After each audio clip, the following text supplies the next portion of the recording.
Сәлем достар, менің арнама қош келдіңіздер. Менің есімім Зәуре, және де бұл менің ең алғашқы бейнем осы арнада. Және бұл видеода мен өзім туралы және бұл арнаны не үшін ашқанымды айта кеткім келеді. Өзім туралы айтқанда, мен Шымкент қаласының тумасымын, ол жерде туып өскенмін. Және кейін мен өзімнің өмірімді бірнеше рет нөлден бастағанмын.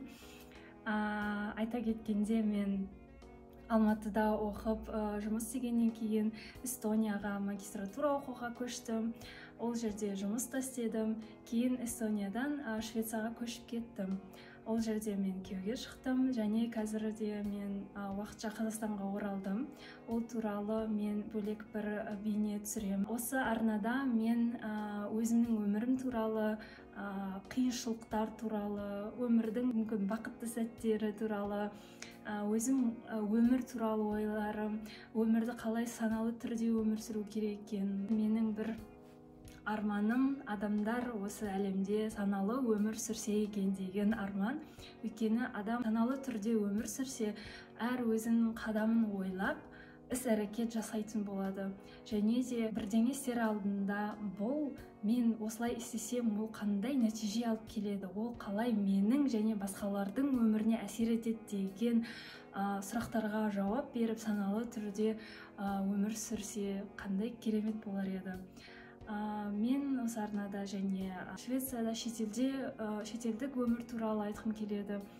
Және неге мен осы арнаны ашуды шештім? Бұның алдында менің басқа арнам бар еді. Ол жерде мен көбінесе орысша видеоларды түсіретінмін. Себебі мен өзім орыс тілінде оқығам өмір бақи, мектепте де, университетте де. Және менің ойларым орыс тілінде қалыптасып кеткен.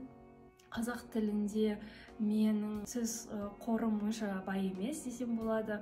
Сондықтан маған орыс тілінде оңайырақ болды.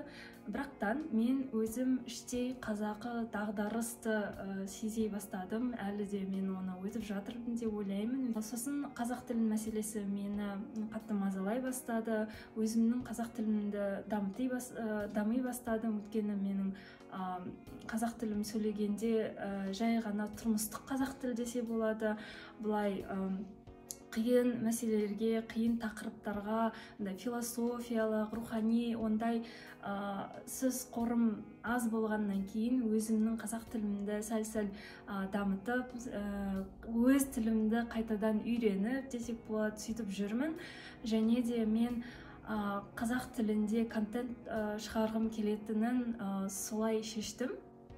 Өйткені мен орыс тілі ютубта өзімнің орнымды таппадым десем болады. Ал қазір мен осы қазақ тілінде арнаны ашқанда өзімді бір жайлы сезінемін. Соның өзінде менде бірақ бір қорқыныш бар, менің сөз байлығым жетпейді деген. Бірақ соған қарамастан мен осы арнаны ашамын деп шештім. Өйткені қазақ тілінде мінсіз сөйлеймін деп күтіп отыра берсем, мен бұл арнаны ешқашан ашпайтынды шығармын, білмеймін. Сондықтан сіз қазақ тілін қолдағыңыз келсе, жұмысымды қолдағыңыз келсе, осы арнаға жазылыңыз деп сұрағым келеді.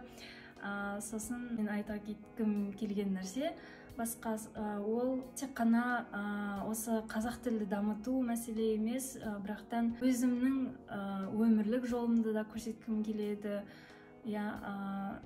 Өз ойларымен бөліскім келеді, өйткені мен өте көп ойланамын. Менде өте көп ойлар болады.